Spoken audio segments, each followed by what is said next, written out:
You're listening to the What is a Woman podcast, hosted by the Catholic Family Podcast. Hello, everyone, and welcome back to the What is a Woman podcast. My name is Holly, and as always, I'm joined here by my mother, Mandy, and we'll begin our episode by saying, Jesus, meek and humble of heart, make our hearts like unto thine. So, super excited to be back, and I've got all my internet issues fixed. Yep. We did get one comment on the podcast last week, somebody asking about Starlink. I guess maybe they're interested in it. I did respond to the comment, but at that point I'd only had it for about 4 hours. Right. But so far I've had it for what are we going on, like 4 days, 5 days or something. Right. And I can say that it is really good. Like the internet is really good. The speed is really fast. It never, so far, hopefully, God willing, it hasn't dropped or anything like that. And I'm really happy with it so far. So, I mean, for those of us living in Siberia, it works. I laugh when I say that because it just, I went to the chiropractor this morning. I was telling the lady at the desk, I was like, that when I was talking to internet companies, the one thing they always said to me was, "Oh no, sorry, we don't service way out there." And I have to laugh when I say that because you say that way out there. Like, I wish everyone could see where I live because it's hilarious that someone would say way out there to me, like I'm living in the Appalachian Mountains or something. You are very secluded, though. I'm secluded, but it's not. It's 7 minutes. 7 minutes from to a the major nearest No Frills. That's a grocery store chain. So, but anyway, I'm just blessed that we got it straightened out and there was an option for us.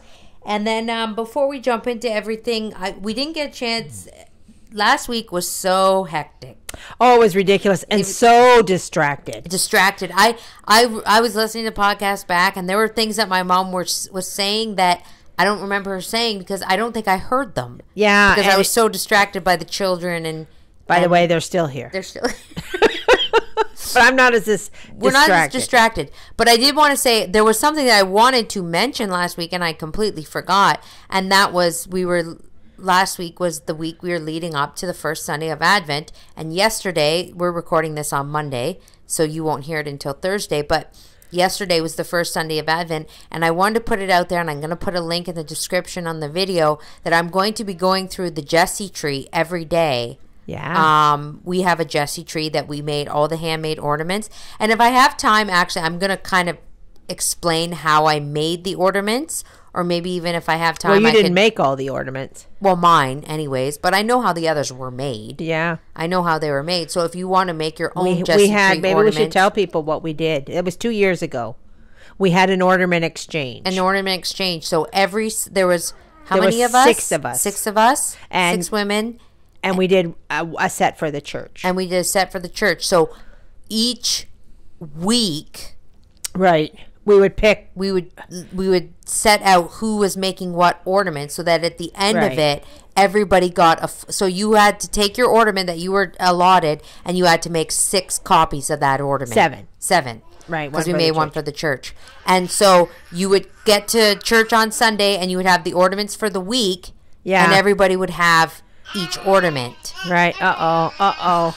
She's not crying, but she wants her voice heard. She wants to participate in the podcast, little baby Anna. So anyways, I'm going to go through that on our Instagram channel, The Catholic Homestead. And if you follow along there, you'll see the Jesse tree and you'll see all the ornaments and you'll hear the nice story. We have a nice little book that I'm also, hopefully by the time this airs on Thursday, I just had to fix some formatting issues with it. Yeah, your cousin put it together. Yeah, and it'll be a really good job. Really good job. And it's great for the kids to follow along. Each day they put an ornament on the tree. And it's just better than the secular, traditional elf on the shelf or whatever, This is what I used when we were talking in the podcast last year to replace the secular tradition of elf on the shelf. Right. So, and actually my son this morning, he got up, the Jesse tree, Mom, don't forget the Jesse tree. Yeah. So they do love it. They do like to, and they each take turn reading. And then I have another one that is what's it called? Preparation for Advent. It's a stable. So it's each day. There's a each day we read from this. It's another great little flip book that my cousin put together, and we read. And you create the stable. And you create the stable and you put it together. So right. So you start with your you have it set up right over there. So did you put this on? Did you do a little thing with that? Welcome to this. We could call it "Welcome to the Stable." Yeah, we could call it "Welcome to the Stable." Katie sent that to me too, but again, there was formatting issues with that one, so I'll have to get that. I might just I think the problem I'm having is she's Windows and I'm Mac. Yeah. So I might just scan them myself. But Katie, my cousin, did a lovely job putting these little traditions together, and we're going to share them with you all, and hopefully I have that ready by Thursday. I know it's a little late because Advent's already started. I meant to do this. But again, I had internet problems. So anyways, but that'll all be there. I'm going to put the links on it for you to so you can download and hopefully start these traditions. If you have your own traditions as well, you can feel free if you to have your share own tradition, those. why don't you share it with us? Yeah, comment and let us know what you do for Advent. And but it is the season. We are preparing for the Savior, and it's a more penitential season. So yeah, and I am unplugged. And my mom's unplugged. I was half unplugged yesterday. I didn't get all unplugged yesterday. So my unpluggedness, and it's Monday. So I'm only basically one day into this. Mm-hmm. But what had happened was I tried to do everything I could possibly do on the internet and get it done. And I was doing all this Christmas shopping on Saturday. And I was doing so much that my credit card got tagged as fraudulent behavior. Ooh, somebody got this credit card. They're going to town. Better shut her down. And so I had to get up Sunday and fix it all. So I have decided that I will check my emails once a day. Well, that's fine, I think. I think you're allowed to do that. But so anyway, so look for those and check out the links in the description on this video if that's of any interest. And I hope you follow along on the Instagram channel and see every day the little video that I make for the Jessie tree, because it is really fun to see it in action and put the ornaments on each day. And the one, when we get to it, it's funny. The one the kids always fight over, my two kids, because they go every other. So one day it's one turn to put the ornament on the tree, next day. They always fight over the John the Baptist one. Oh, really? Oh, they're... we've been doing this for 2 years now. Last year we had a big fight. No, you did it last year. I said, guys, we've only been doing this for 2 years. So what is the John the Baptist ornament? It's the one that's in the globe with the rocks and the sign on Jordan's Bank. Oh, you'll see it. It's really, I made that one. Oh, you made it. I'm not bragging, but but I don't know why they love that one so much. It's my turn to do John the Baptist. Maybe they just love St. John the Baptist. I know I love St. John the Baptist. Yeah, I think that must be it. But make straight the way. Okay, I had to say this morning, Douglas, we're on day 2. Can we please stop with the John the Baptist? That's day 22, okay? It's going to be a long Advent if you keep fighting over John the Baptist, okay? So anyways, so there's that. And what else do we got? Did you have anything else? I wanted to do a little bit of a recap of last week. Okay. Because we did get some comments. Yeah. And I thought, I don't really know who that was commenting, but just to clarify some things and go back, because it does sound very harsh to the ears. Yes, it does. When somebody says, go do the dishes. Yeah. And you go, yes, I'll go do the dishes. Yeah. Okay. Nobody wants that husband. Right. Nobody wants that husband. And nobody wants to be talked to that way. I know, but you know what? Can we just be honest and real for a second? Sometimes that is a reality for people. It is a reality. Not everybody is married to the perfect dream. And there's even worse scenarios than somebody who snaps at you and goes, go do the dishes. And actually, I know somebody back when I was younger who divorced his wife because she wouldn't do the dishes. Right. I mean, there was other reasons, obviously. We were there was a friend of my brother's, actually, but anyway, his big complaint about her was she was so lazy she didn't do the dishes, and obviously she had complaints, but anyway, their marriage didn't last. I don't think it lasted 2 years, a year, whatever. Mm-hmm. But so these are all serious issues, and when you get married, there's sometimes if you have somebody that talks mean, sometimes that's, the least of the problems. Yeah. I mean, you're talking about addictions, being married to people with addictions. Yeah. All sorts of things. All sorts of things can happen in a marriage where you're married to someone who's just not very good. Right. And so the whole point of it is that this is the What is the Woman podcast. So we're talking about what women need to do to sanctify themselves, their homes, and their family. Yeah. And yes, children have their own list of things to do, and the husband has his own list of things to do. But if the husband chooses not to do those things, there's nothing you can do about that. Right. There's nothing you can do about that. The other side of the coin is, in fact, he's to love his wife like Christ loves the church. But that doesn't mean that he does. That doesn't mean he's going to. That doesn't mean that you automatically get that. And if you don't automatically get that, then what do you do? Right. There are women out there that need to know what to do. Right. And you don't get to just sit back and say, well, the husband is supposed to love himself like Christ loves the church. Well, that's a nice idea and that's a nice thought, but that's not a reality for everybody. Right. And also too, the other thing, because if we have to kind of put it into perspective here.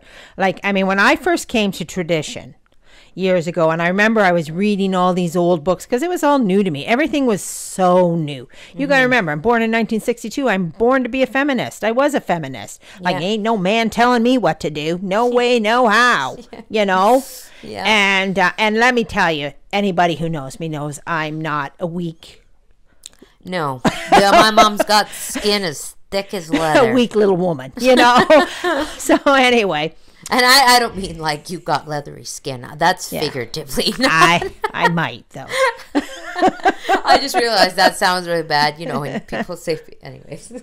But the thing is that I found this book, and in the back of the book, it had the duties of the women and the duties of the duties of the wife and the duties of the husband. And I read it, and the duties of the wife was it was pages and pages.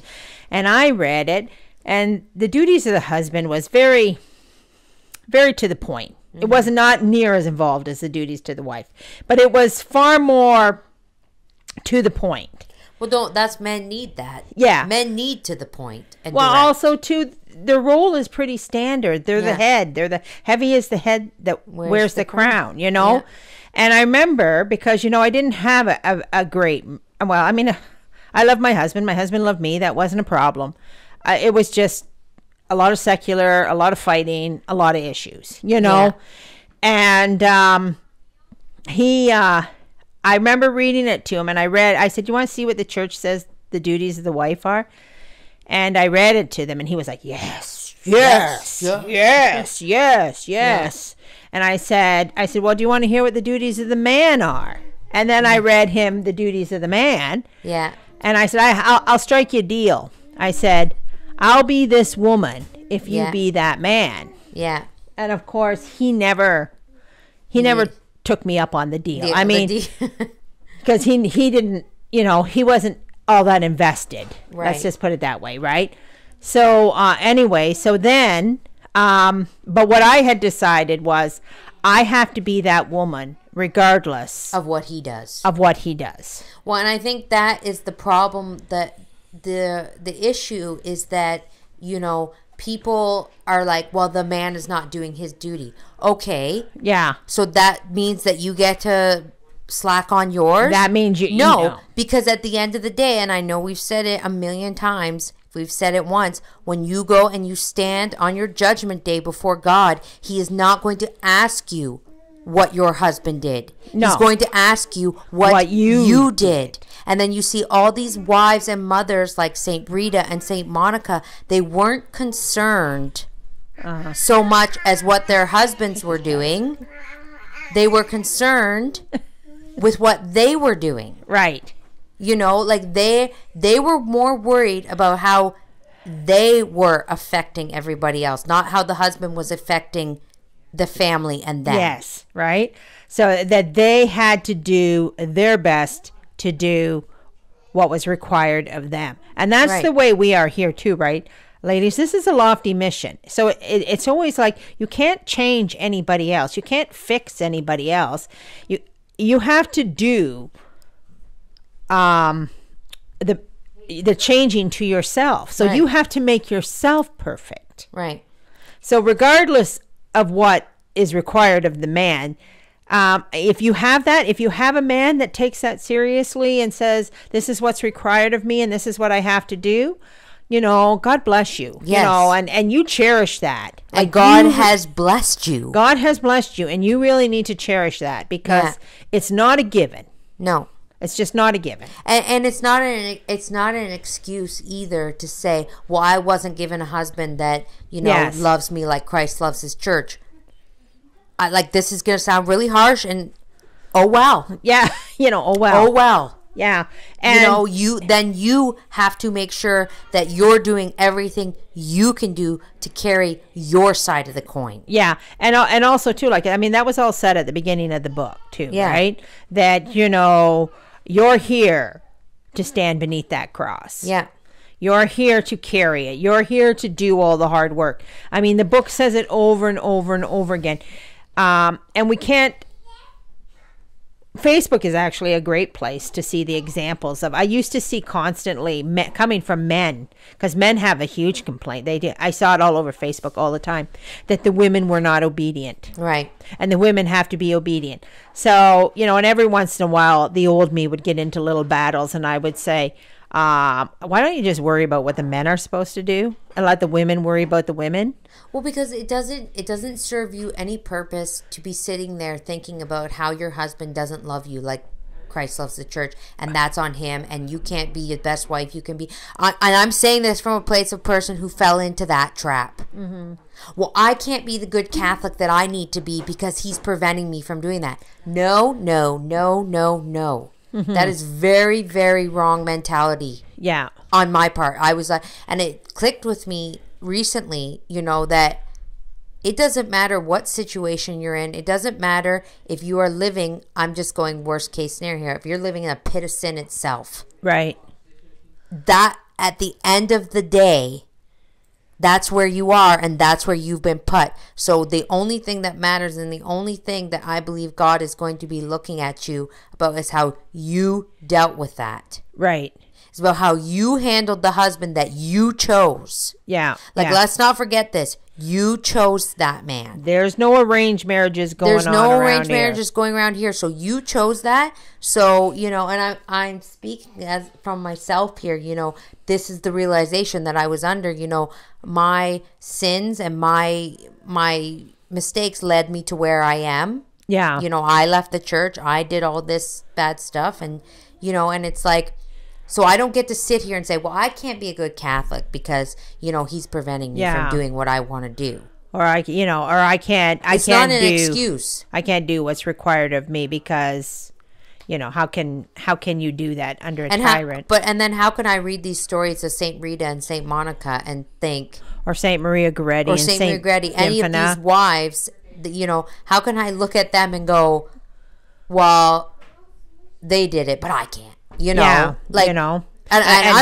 I'm nowhere close their caliber, but what I'm saying is, it can be done. Ladies, but I will say this because I don't want somebody saying that, Mandy and Holly told people to stay in an abusive relationship. Yeah, because I'm going to give the advice that Father and I gave me.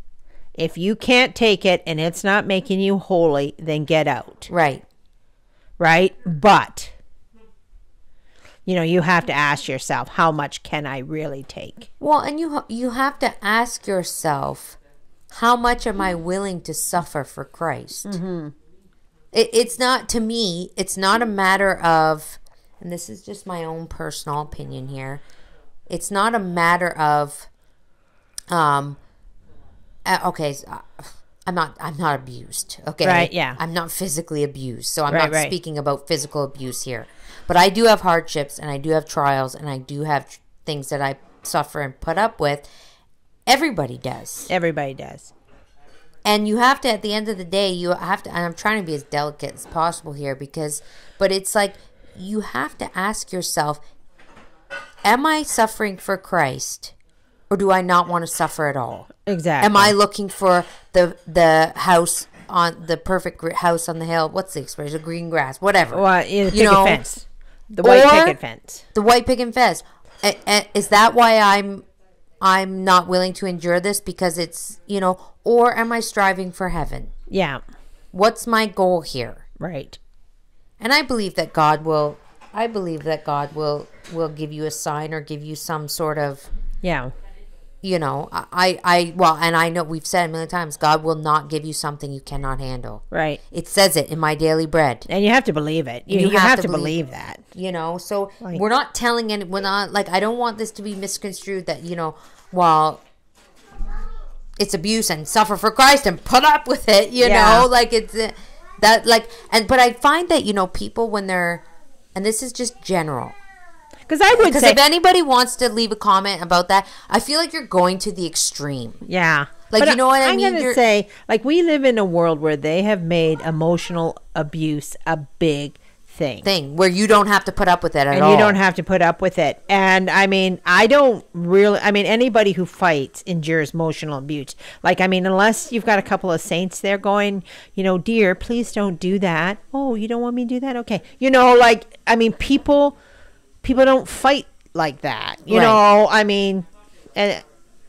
and maybe some people don't fight in their house, and that'd be really good, but most people, when they're in the middle of rage, a lot of emotional abuse gets thrown around.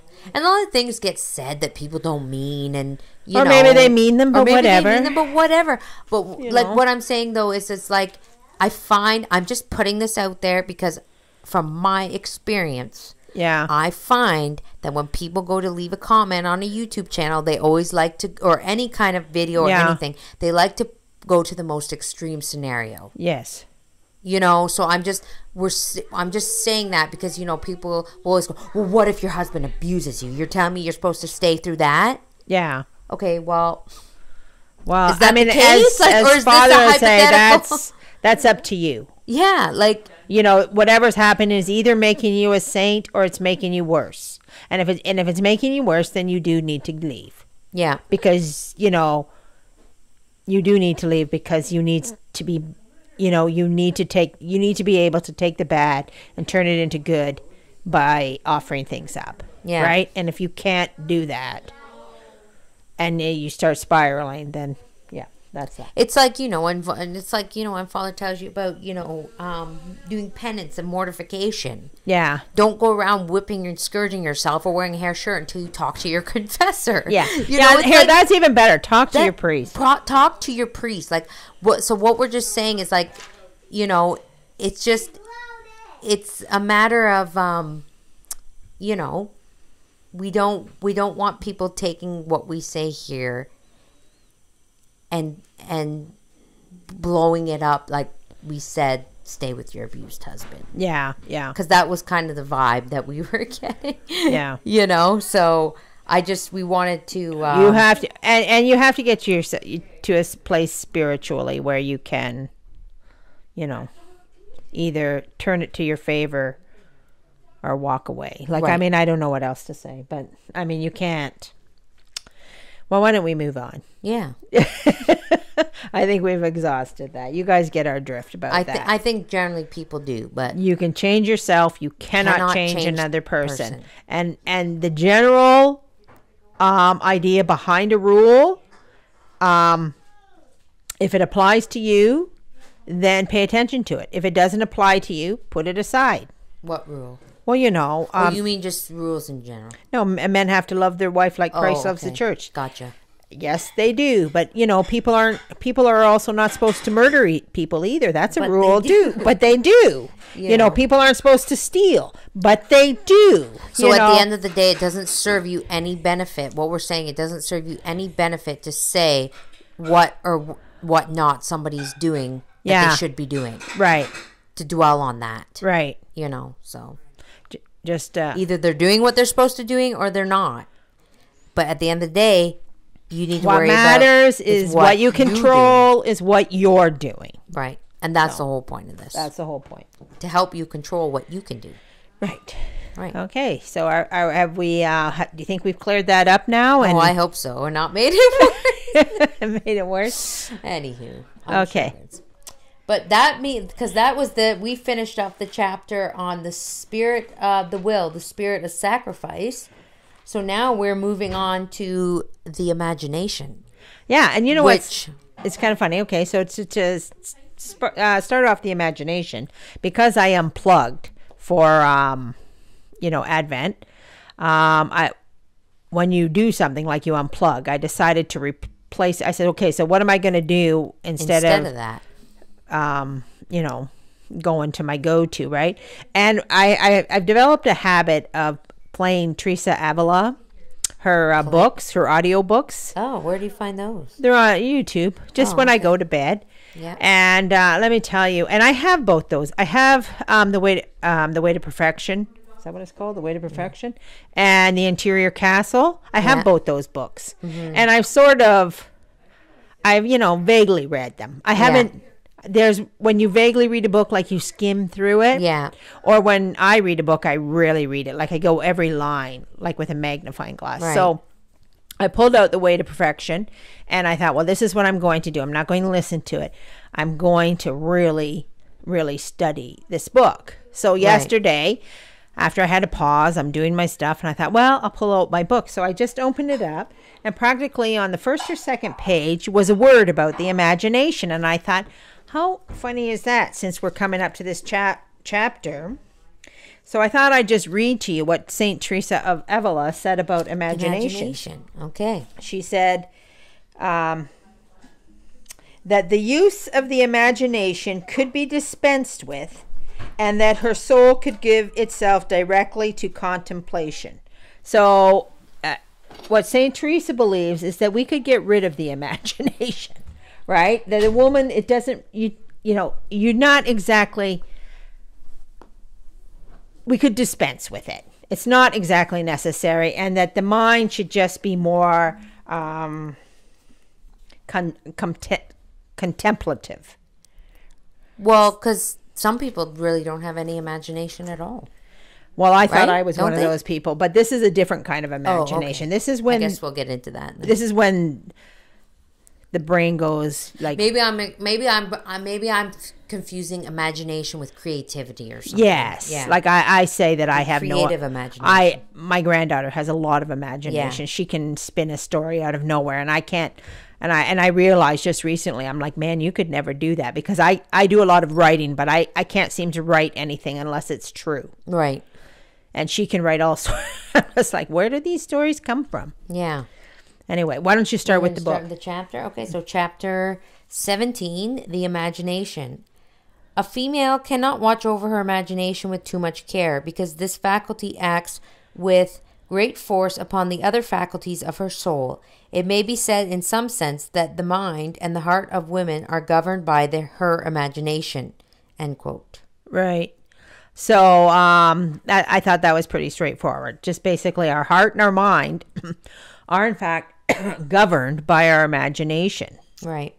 Right. What we make up in our head. Okay. So, quote, for often do the most elevated thoughts present themselves to her mind under the form of an image, and God himself, through condescension to the demands of her nature, frequently invests with this form the suggestions of his grace in order to render them more pleasing and attractive, end quote. Yeah, so, I mean, what the author is telling us there is that God does use the imagination of women. Right. To get his point across a lot, right? Like, and just as an example, like women really get taken away with beauty, right? So if you have way more than a man will ever, oh yeah, when you see a beautiful, and so like, I mean, we got a couple of things like the beauty of a church. Well, even something as simple as who, like, it's one of those old jokes where you're like starting to date or whatever, and they say, what do you like to do? I like to take long walks on the beach and look at the sunset. Yeah, well, they're just dreaming stuff up in their head. No, it's a joke. I know. I know. But like women true. say that, not men. Yeah. They like to look at the sunrise, or they like to look out in the field and see the beauty of the landscape, and then so like women see the beauty in so things. Even though, like Saint Teresa said, like women would do better to just ditch the imagination. Yeah. But God does use it To his purpose. But we, like all things, have to be in control of it. So let's continue on. So, quote, woman courts the beautiful rather than the true. To love that which is good, she must first view it as something beautiful, capable of inflaming the noble desires of her heart and exciting her enthusiasm, end quote. Right. So, men go after the truth. Yeah. Women go after the beautiful. Now, I mean, I can speak for myself here on this. Like, I mean, the very first time I set foot into a traditional church, I was taken with, the beauty of it. Like the beauty of it is what grabbed me, right? Well, the men are like, they would go to church because they have investigated it and they found it to be true. Right. Where women love the beauty, right? And also too, like, I mean, how much the imagination, like, even if we put the church aside and we thought about the secular for a minute, like, knights on white horses coming to save damsels in distress. Yeah. Like, that's how every woman views, like, the man she's going to marry, like, and she has to be able to view him like that in order to love him. Right. Right. So she gets this imagination going. Right. I mean, and of course, that's my complaint about the love songs. They feed the imagination. They feed the imagination. Exactly. Right. Okay. Quote. She aims at the beautiful with all her powers of soul and body, and this disposition may be for her a source of the most admirable virtues or a principle of the most deplorable illusions. End right. quote. So here we got, I mean, so this is, it could be this or it could be that kind of situation. It could be, what was that? A deplorable, oh boy, I can't find that word. Where did it go? Well, so the imagination in the head, like it's either used properly, of a principle of the most deplorable illusions, or your imagination's running wild and you're filling your head with illusions and awful ones. Like there's no reality in your mind whatsoever. Right? Okay, continue on. Quote, the imagination, which is the organ, as it were, of the beautiful and the medium through which it presents itself to us, is situated, so to speak, on the confines of the spiritual world, and hence the impression which it receives of the beautiful, although immaterial in its nature, retains some vestige of the sensible world, end quote. Okay. So again, this is just more going on over. Well, I feel like this book, every time we start the chapter, it's just setting everything up. Right. For the I don't want to say the drop, but like it's setting you up and it's painting the picture so that it can then come in with what does this mean to the woman? Right. Yes, right. So I mean, that's basically it. This is the imagination. Yeah. So, quote, the enjoyment which it brings to the soul has not that calm and majestic serenity which is experienced by the mind in contemplating truth, end quote. Right. Okay. So here's it in a nutshell.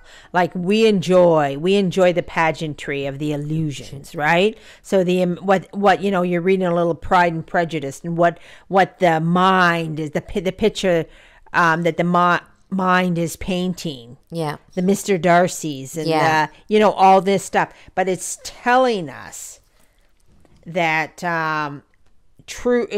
this imagery and this stuff that we paint in our heads is not like truth. Truth is well marked, right?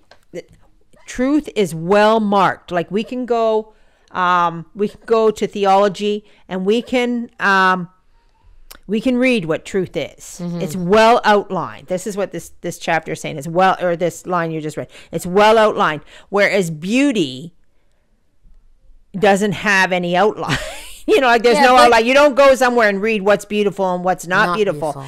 And the weird part about that is that beauty is actually an absolute. Well, that's what I was just going to say, but I thought beauty was an absolute. Yes, it's defined by God. Right. But there is actually no definition of what that actually is. Like there isn't a list out there of everything that is beautiful and outlined and, you know. Yes, right? Like I feel like we just know what beauty is, but I feel like the world has allowed itself to say things are beautiful when they're not. So now everybody's skewed on what beauty is. And the book is going to tell us. The book is actually going to tell us exactly right that, because we have which is a falsehood. The beauty is not in the beholder. Beauty is in the eye of the beholder. Beauty is in the eye of the beholder. No, it's not. Beauty is an absolute. It's defined by God. If something is beautiful, it's beautiful.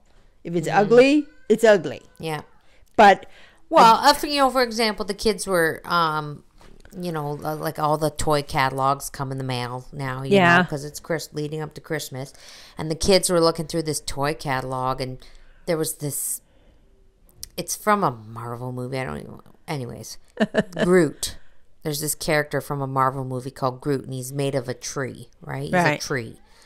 And it was half Groot, this Lego figurine, because my son does like Lego, so he always goes right to the Lego section. And he's like, look at this, Mom. It was half Groot and half this other character, Venom, who looks like a demon, like he's a spider demon. I said, that is the ugliest thing I have ever seen in my life. Right. I said, that is so ugly. It was half one creature, half another. It was ugly. Okay. Yeah. And I was like, that is so ugly. Mm-hmm. And no, you could not look at that and think, but somebody else would look at it and go, oh, that's so cool. That's so this. But I don't really think that anybody would say it's beautiful. Well, speaking of toys. It's like modern art. Speaking of toys, we can talk about toys for a minute, because like, especially for the girls' toys, I was online. Like, remember I said my card was getting so much use it got fraudulent there. Mm-hmm. Well, I was looking for toys, and I'm like, why can I not find a girl's toy that doesn't have a unicorn on it? Like, I'm so sick to death. I do not want to see a unicorn. And the dolls, like the modern dolls, are very, I don't know, they have an edgy look to them that is not pleasant. It's not pleasant, and it's not pretty. Yeah. Right, but people love them. I don't get it. People just love them. So anyway, so we know that beauty is not in the eye of the beholder, that it is defined by God. Unfortunately, there is no set of guidelines to tell us what that exactly is. All right, so quote, it is a more intoxicating pleasure which agitates the soul instead of composing it, and at times produces such a revolution as to cause the ocean of love which has lain dormant within to overflow and to carry it off into an unknown region. End quote. So the imagination can just carry us away. This overflowing love that's been like dormant in us can just uproot us and carry us away. And that's okay as long as it's correct, right? Well, that's what I think the key word is here. Carry it into an unknown region. Into an unknown region. So as long as your imagination is carrying you somewhere good, like if we're heaven and God. If if our imagination is going up to heaven, right? And we're thinking of the angels and the saints, and we're thinking of Mary and the beautiful and the crowns and all that glory that is God, that's okay. But if we go into other areas, well, the imagination gets very dangerous. It can often carry you into dark places, dreary places. So you got to be careful with it. Right.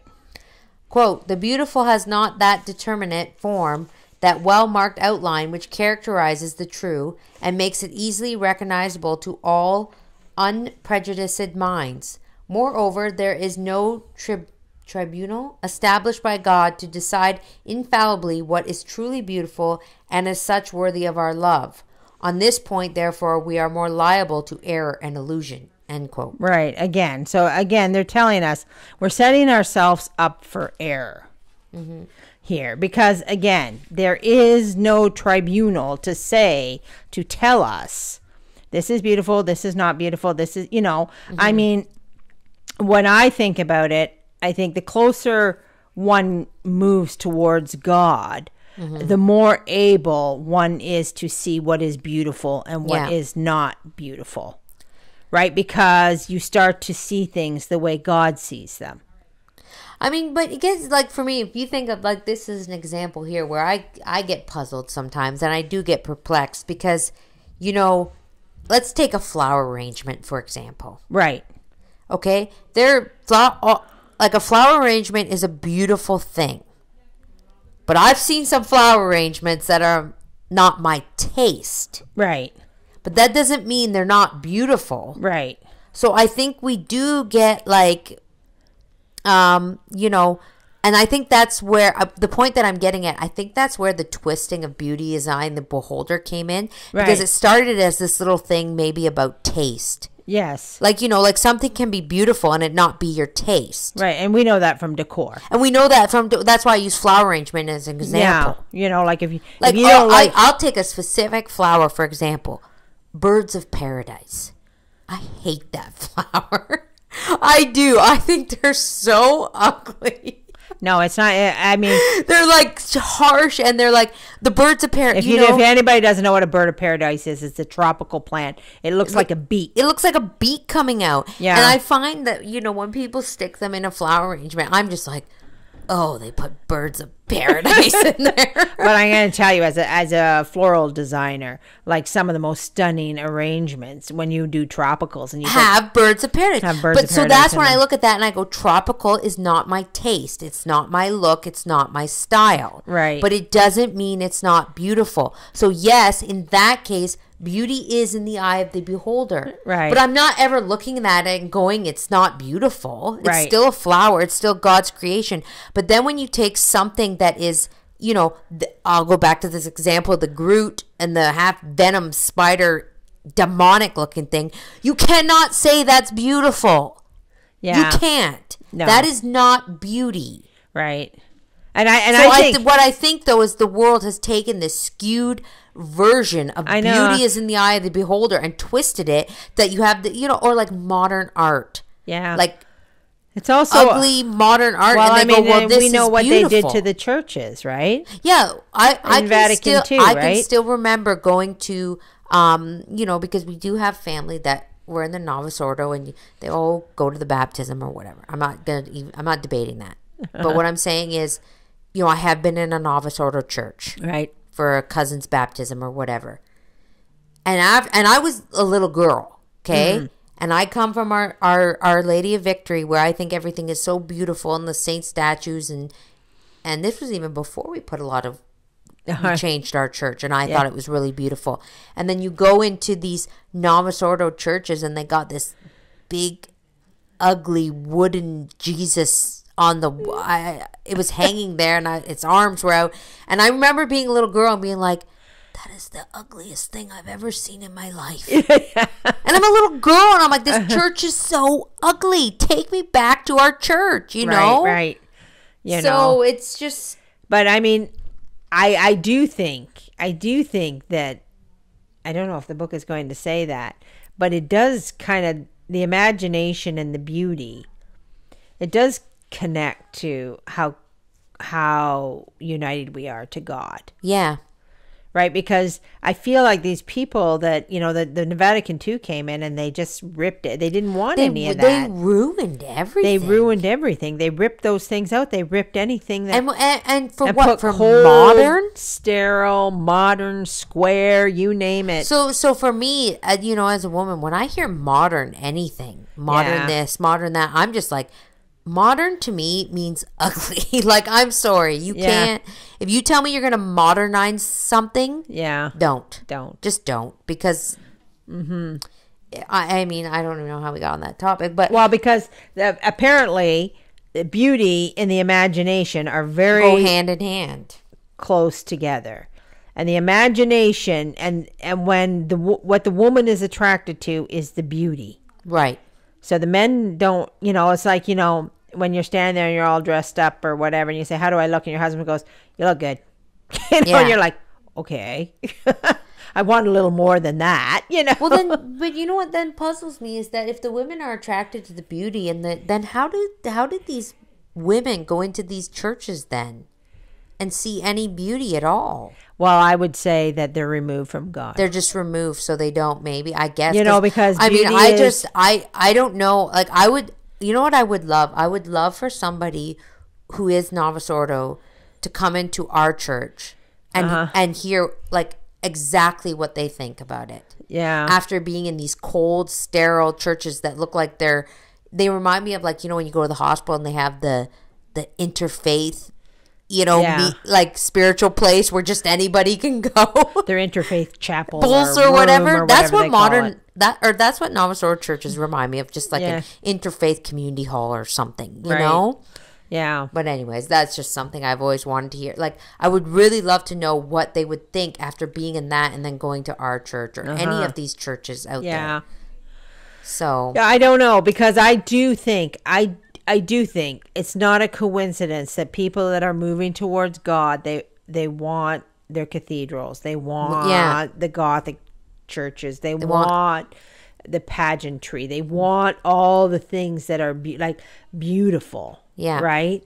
And even when I'm in mass and I'm looking around and I'm looking at St. Peter up on the altar. I'm looking at St. Paul, and then I'm looking at Our Lady of Victory. And then I'm looking at St. Anne over in the corner, and then I'm looking at St. Joseph. And it gives you so much to meditate, like to think of, and to I don't want to use the word visualize, but like to pray and to really feel like you're in the presence, right?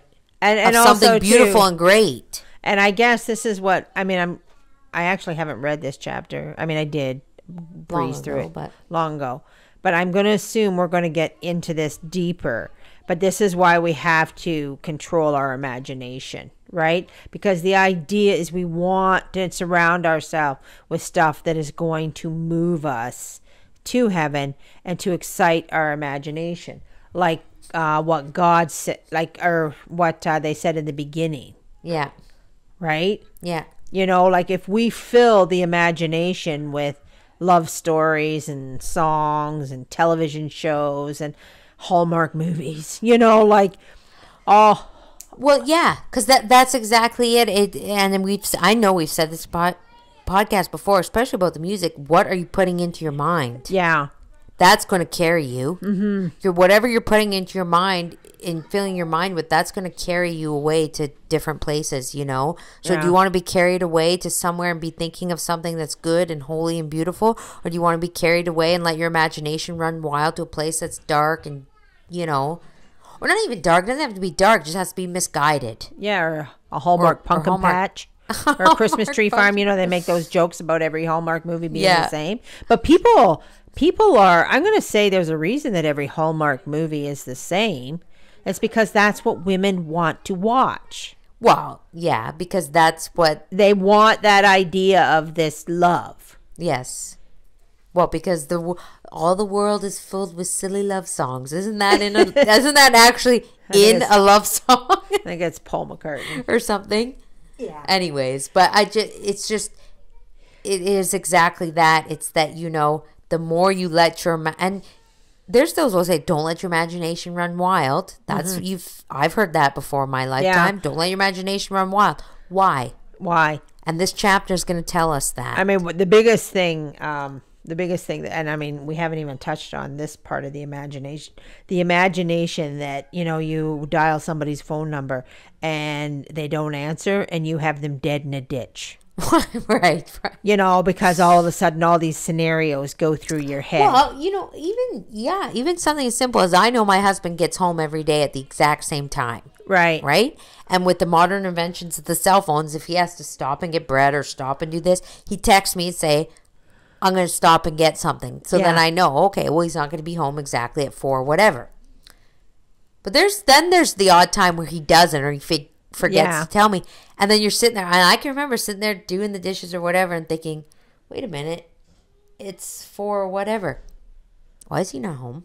Yeah. Where is he? Yeah. Did he get an accident? I wonder if he got in an accident. And then your mind does start racing. You have to go, okay, whoa, calm it down, pump the brakes. I mean, well, when I had teenagers and you guys were out, that was always, was probably the everybody worst, was always dead in a ditch somewhere. Right. In your head. And I had to constantly rein myself in and say, okay, the only news that travels fast is bad news. I remember you telling me that. No, you remember saying, I said, well, no news is good news. So if you haven't heard anything, chances are. Yeah, just say, You would know. I remember you telling me that. If there was bad news, you would know because nothing travels faster than bad news, Right. So.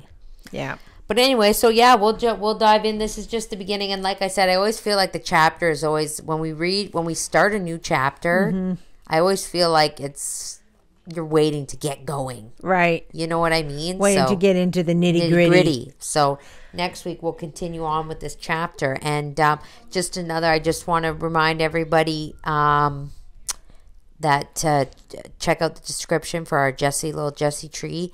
Oh, and the other thing I want to remind everybody before we close off, for those of you that listen and subscribe to the newsletter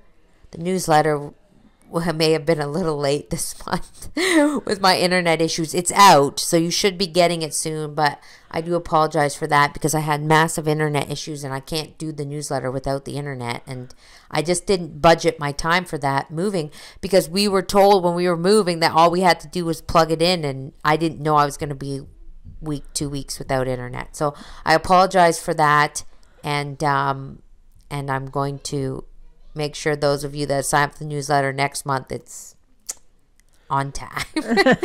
Well, from my part, I can't control Canada Post, and from what I heard from one of my subscribers, they didn't get their newsletter till the end of the month. That's really bad. But that wasn't on me. That was on the postal service, but that's awful. So I don't know if maybe I even have to start sending them out even sooner, but yeah, maybe it'll be our New Year's resolution. Well, I don't really have much to do with the newsletter. No, but your New Year's resolution too. But I mean, you hear some people, they get it in 2 days. Yeah, you'll have to do it before Christmas. And then Christmas gets so busy. Yeah, Christmas gets so busy. So I'm going to start working on it now, I guess. Yeah. and get that out there. But anyway, so it is coming. It's in the mail.